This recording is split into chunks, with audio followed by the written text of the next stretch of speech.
सुनो लक्ष्मण, मेरे पति पतिव्रता नारी का अपहरण करने वाले पिता का अन्न खाते थे और उन्हीं के लिए युद्ध में उतरे थे।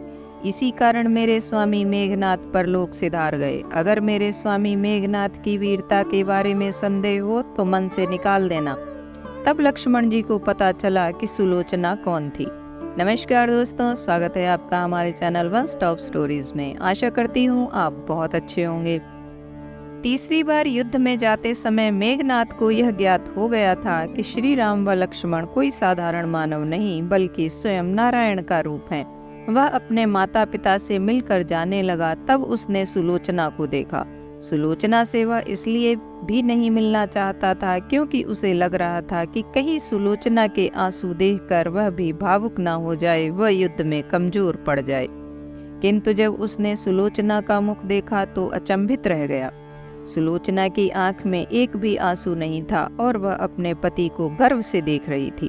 हालांकि उसे भी पता था कि आज उसका अपने पति के साथ अंतिम मिलन है, लेकिन एक पतिव्रता व कर्तव्यनिष्ठ नारी होने के कारण उसने अपने पति को युद्ध में जाने से पूर्व उनके कर्तव्य में उनका साथ दिया। वह अपनी आंख से एक भी आंसू नहीं गिरने दिया। इधर रावण के महापराक्रमी पुत्र मेघनाथ का वध करने की प्रतिज्ञा लेकर लक्ष्मण जी युद्ध भूमि में जाने लगे। तब श्री राम ने सती सुलोचना के बारे में लक्ष्मण जी को चेताया। उन्होंने कहा कि लक्ष्मण, युद्ध भूमि में तुम अपनी वीरता और कौशलता से मेघनाथ का वध कर दोगे, इस बात का मुझे कतई संदेह नहीं है। परंतु मेरी एक बात का विशेष ध्यान रखना कि मेघनाथ का मस्तक भूमि पर न गिरे, क्योंकि मेघनाथ एक नारी व्रत धर्म का पालन करने वाला व उसकी पत्नी सुलोचना परम पतिव्रता स्त्री है। ऐसी साध्वी स्त्री के पति का मस्तक अगर भूमि पर गिरा तो हमारी सारी सेना का विनाश हो जाएगा और युद्ध में हमें विजयश्री की आशा त्यागनी पड़ेगी। अपने बड़े भाई राम की बातों को ध्यान में रखकर लक्ष्मण अपनी सेना को लेकर युद्ध भूमि में चल पड़े। युद्ध भूमि में उन्होंने वैसे ही किया जैसे श्री राम ने बताया था। युद्ध में लक्ष्मण ने अपने बाणों से मेघनाथ का मस्तक धड़ से अलग कर दिया, पर मस्तक को भूमि पर नहीं गिरने दिया और हनुमान जी उस आकाश में उड़ते हुए मस्तक को भगवान श्री राम के पास ले आए। भगवान श्री राम लंका वासियों व सुलोचना को यह बता देना चाहते थे कि युद्ध में मेघनाथ वीरगति को प्राप्त हो चुका है। इसी उद्देश्य से उन्होंने मेघनाथ की दाहिनी भुजा को काटकर धनुष बाण से सुलोचना के पास पहुंचा दिया। जब सुलोचना ने मेघनाथ की भुजा देखी तो उसे अपनी आंखों पर विश्वास नहीं हुआ। उसने उस भुजा से युद्ध का सारा वृत्तांत लिखने को कहा। उसके बाद एक कलम की सहायता से मेघनाथ की भुजा ने युद्ध में घटित हुई हर घटना का वृत्तांत सुलोचना को लिखकर बताया और लक्ष्मण की प्रशंसा भी की। अपने पति की मृत्यु का समाचार पाकर सुलोचना अत्यंत दुखी हुई, लेकिन इसके बाद सुलोचना अपने पति की भुजा लेकर रावण के पास पहुंची व उनसे अपने पति के साथ सती होने की आज्ञा मांगी।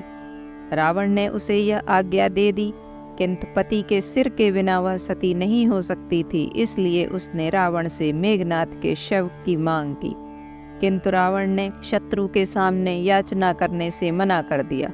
अब सुलोचना अपनी सास मंदोदरी के पास जाती है और अपनी व्यथा सुनाती है। मंदोदरी जानती थी कि श्री राम एक मर्यादा पुरुषोत्तम पुरुष हैं, इसलिए उसने सुलोचना को स्वयं श्री राम के पास जाकर मेघनाथ का मस्तिष्क लेकर आने की आज्ञा दे दी। सुलोचना लंका नरेश से आज्ञा पाकर श्री राम की कुटिया की ओर प्रस्थान कर गई। जब सुलोचना भगवान श्री राम के पास पहुंची तो श्री राम व उनकी सेना के द्वारा उनका उचित आदर सम्मान किया गया व श्री राम ने उनकी प्रशंसा की। सुलोचना ने भगवान को प्रणाम किया व अपने पति का मस्तिष्क मांगा। श्री राम ने भी बिना देरी किए महाराज सुग्रीव को मेघनाथ का सिर लाने को कहा, किंतु सभी के मन में यह आशंका थी कि आखिर सुलोचना को यह सब कैसे ज्ञात हुआ।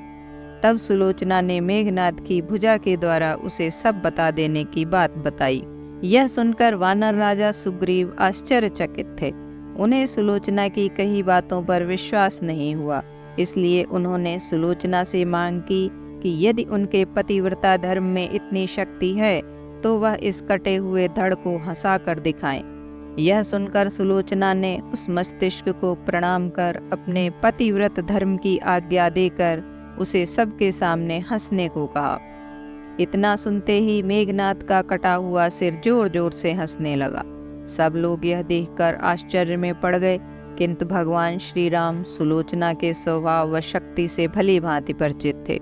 उन्होंने उस दिन युद्ध विराम की घोषणा की व लंका की सेना को अपने युवराज का अंतिम संस्कार करने को कहा, ताकि सुलोचना के सती होने में किसी प्रकार का रक्तपात न हो। इसलिए उस दिन कोई युद्ध नहीं हुआ था। अपने पति का कटा हुआ सिर लेकर सुलोचना लंका आ गई व समुद्र के किनारे सभी मृतक सैनिकों व मेघनाद की अर्थी सजाई गई। सुलोचना धधकती अग्नि में अपने पति का सिर लेकर बैठ गई व सभी के सामने सती हो गई।